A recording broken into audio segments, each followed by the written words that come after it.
semua, Bu. Oke, alhamdulillah karena hari ini datang semua. Sebelum kita mulai pembelajaran, mari kita ucapkan al-basmalah. Bismillahirrahmanirrahim. Oke, untuk materi kita hari ini tentang iman kepada kitab-kitab Allah.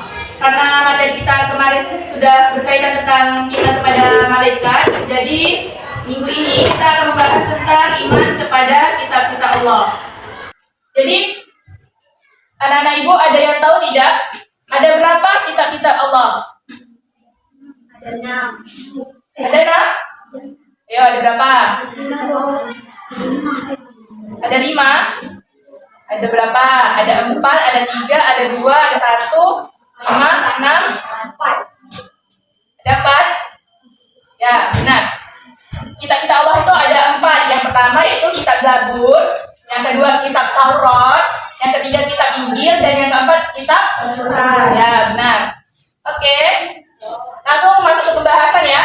Jadi, pengertian iman kepada kitab-kitab Allah itu adalah bahwasannya kita itu percaya bahwa Allah itu mewahyukan kitab kepada nabi-nabi yang telah diutuskan untuk kita jadikan sebagai petunjuk atau pedoman di muka bumi ini. Jadi bahasa sederhananya bahwasanya iman kepada kitab-kitab Allah itu meyakini bahwa kitab-kitab Allah itu ada dan kita jadikan sebagai petunjuk atau pedoman bagi umat manusia di muka bumi ini. Jadi seperti yang telah disampaikan di awal tadi bahwasanya kitab-kitab Allah itu ada 4. Yang pertama yaitu Zabur, kedua Taurat, dan yang ketiga Injil, dan yang terakhir yaitu Al-Quran. Lalu kitab Zabur adalah kitab suci yang berisikan kumpulan apa namanya itu perjanjian lama antara umat Nasrani. Jadi itu berisikan tentang kisah Nabi Daud, perjalanan Nabi Daud atau kehidupan sehari-hari yang telah dijalani Nabi Daud. Jadi kitab Zabur ini diterima oleh Nabi Daud pada abad ke-10 sebelum Masehi di daerah Yerusalem. Hal ini kalian nanti bisa di rumah bisa lihat di Quran surah Al-Baqarah ayat 250 sampai 251. Di situ ayat tersebut berisikan tentang perjalanan bagaimana kitab Zabur itu bisa sampai di tangan Nabi Daud. Paham? Jadi fungsi atau keutamaan kitab Zabur ini memberikan peringatan tentang balasan perbuatan baik dan buruk. Jadi di dalam tadi kan sudah jelaskan bahwasanya kitab Zabur ini merupakan perjanjian lama antara umat Nasrani. Jadi di dalam perjanjian ini menegaskan bahwa di dalam kitab itu terdapat larangan atau petunjuk tentang perbuatan baik dan perbuatan buruk. Lalu kitab Zabur ini juga memberikan pelajaran tentang kehidupan sehari-hari yang bisa kita terapkan atau kita hanya percayai saja karena pedoman umat Islam itu adalah kitab Al-Quran. Lalu yang kedua yaitu kitab Taurat. Jadi kitab Taurat ini lebih dari kurangnya itu seperti anjuran atau hukum dalam Israel. Jadi kitab Taurat ini adalah perjanjian juga antara Allah dengan kaum Abraham dan Bani Israel. Jadi di dalam kitab Taurat ini berisikan tentang moral-moral, ritual atau hukum-hukum yang terjadi di sekitar kehidupan masyarakat. Jadi ada yang tahu tidak kitab Taurat itu diturunkan kepada Nabi siapa? Ayo, kalau Zabur tadi kan kepada Nabi Daud, kalau Taurat diturunkan kepada Nabi siapa? Nabi Muhammad. Ayo, kalau ibu kasih pilihan, misalnya A. Nabi Musa, B. Nabi Isa, C. Muhammad, siapa? Musa. Ya, betul. Ya, kitab Taurat diturunkan pada Nabi Isa pada abad 12 sebelum Masehi di daerah Palestina. Hal ini ditandai dengan surah di dalam Al-Quran yaitu surah Al-Isra ayat 2. Nanti anak-anak boleh buka Al-Quran yang ada artinya. Di situ nanti dijelaskan bahwasanya kitab Taurat ini diturunkan kepada Nabi Musa dan pada abad ke-12 sebelum Masehi. Jadi fungsi atau utama dari kitab Taurat ini, salah satunya yaitu melarang menjadi saksi palsu. Maksudnya dari sini, kita ini sebagai manusia itu bahasa anunya itu tidak boleh berbohong, harus menepati janji. Jadi selain kitab Al-Quran yang kita jadikan pedoman, sebenarnya di dalam kitab Zabur, Taurat itu juga berisikan tentang petunjuk atau aturan-aturan yang bisa sebenarnya kita jadikan acuan. Lalu yang selanjutnya yaitu kitab Injil. Kalian tahu tidak, kitab Injil ini diturunkan kepada Nabi siapa? Ya, benar. Dalam kata Yunaninya, kitab Injil ini berarti kabar baik. Kabar baik di mana maksudnya di sini ada berita bahwasanya kehidupan kedepannya itu bakalan digantikan oleh orang-orang yang soleh. Jadi kenapa dia dibilang Injil? Karena dia itu berita baik atau kabar baik. Kitab Injil ini diturunkan kepada Nabi Isa pada abad ke-1 Masehi di daerah Yerusalem juga, sama seperti tadi pada Zabur, dia juga diturunkan di daerah Yerusalem. Hal ini bisa kita lihat pada Quran surah Al-Maidah ayat 46. Di situ juga dijelaskan bahwasanya kitab Injil ini diturunkan di daerah Yerusalem dan diturunkan kepada Nabi Isa. Jadi di bumi ini sebenarnya ada terdapat empat jenis macam kitab Injil. Yang seperti kita ketahui kan hanya kitab Injil biasa kan, tidak tahu macam-macamnya. Jadi sebenarnya kitab Injil ini terbagi menjadi 4. Yang pertama itu Injil Matius. Injil Matius ini menggambarkan bahwa Yesus itu sebagai raja. Jadi kan di dalam umat Bani Israel ini kan dia menganggap bahwasanya Yesus itu Tuhan dia. Jadi dalam kitab ini, kitab Injil ini yang pertama, Injil Matius ini sebagai menganggap bahwasanya Yesus itu adalah raja. Lalu yang kedua yaitu Injil Markus. Injil Markus ini menggambarkan bahwa Yesus itu selain dia raja, Yesus itu juga sebagai hamba atau diri pribadi kita. Lalu selain itu juga terdapat yang ketiga itu Injil Lukas. Itu menggambarkan Yesus sebagai anak manusia. Jadi dia beranggapan kan bahwasanya ini manusia itu bisa menjadi raja. Dia menganggap bahwasanya manusia itu bisa disembah.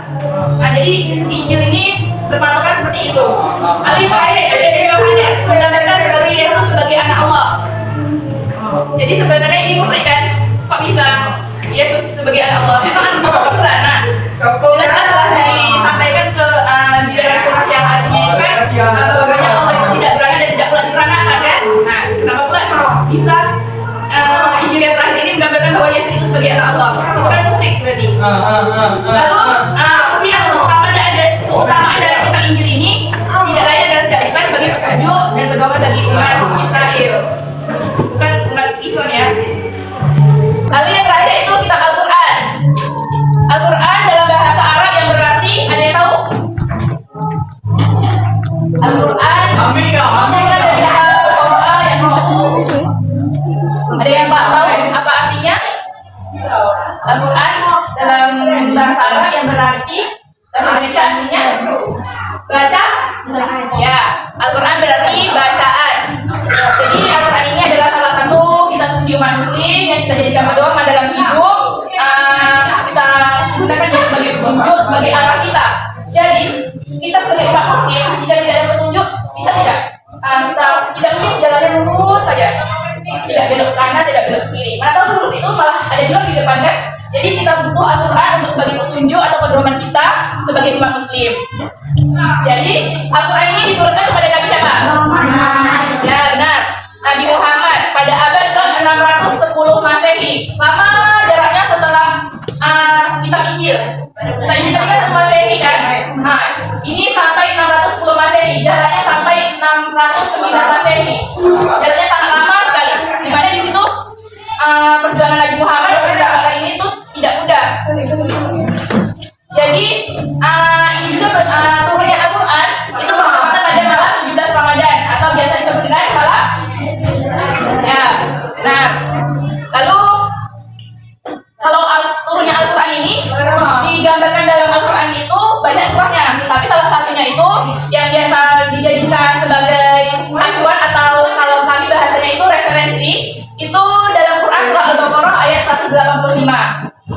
Jadi salah satu fungsi atau keutamaan dari Al-Quran ini yaitu petunjuk bagi umat manusia sebagai pedoman arah hidup untuk melakukan hal baik dan hal buruk.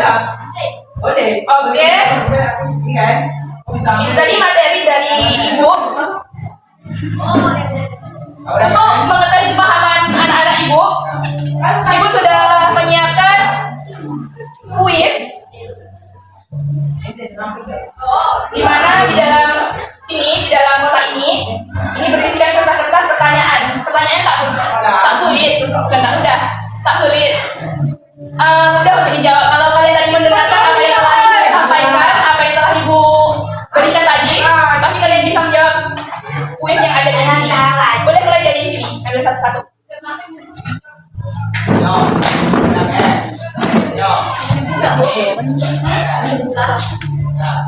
Bukanya di tempat dulu.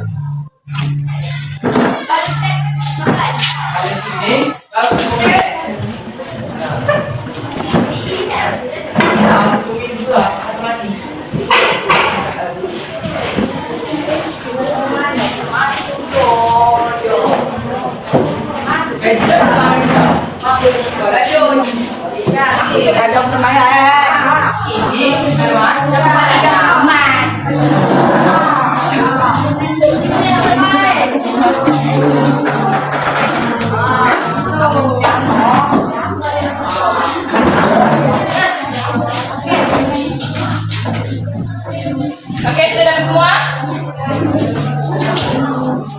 Oke, siapa yang berani maju ke depan, bacakan soalnya dan menjawab pertanyaan yang ada di situ. Ayo, siapa yang berani?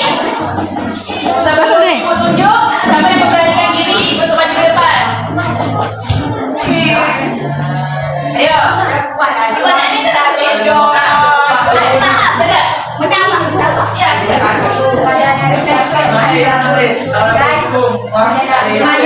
Ya, jadi kita jawab tadi diturunkan pada jawab benar atau tidak?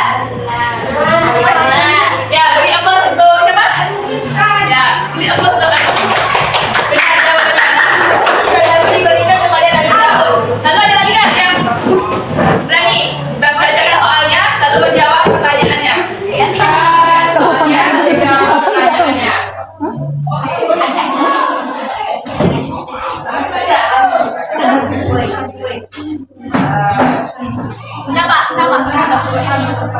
Pada malam 17 Ramadan yang biasanya kita sebut malam Qadar. Oke, satu lagi. Sebelum untuk pelajaran hari ini, satu lagi. Siapa yang berani? Oke, nanti ya. Kalau gitu, dua lagi. Kita lanjut. Apa? Itu kan? Tidak zabur. Terus? Yang sah. Terus?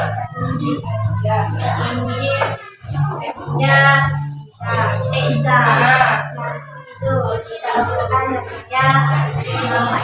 Betul, beri tepuk tangan. Jadilah. Jadi. Kamu tanya ya? Bukan. Coba. Betul, beri tepuk tangan. Oke kelas, terima kasih untuk pertemuannya hari ini. Lebih dan kurangnya Ibu mohon maaf. Terima kasih untuk kerjasamanya hari ini. Ibu bangga dengan kalian, Ibu salut dengan kalian. Kalian mengikuti kelas ini dengan tertib. Ibu berikan jempol, 2 jempol untuk kalian. Terima kasih. Ibu akhiri. Semoga kalau panjang umur kita bisa bertemu lagi di pertemuan kedepannya. Lebih dan kurangnya Ibu mohon maaf. Kita akhiri dengan mengucapkan Alhamdulillahirabbil alamin. Oke, terima kasih. Lebih dan kurangnya Ibu mohon maaf. Wabillahi taufiq wal hidayah. Wassalamualaikum warahmatullahi wabarakatuh. Waalaikumsalam.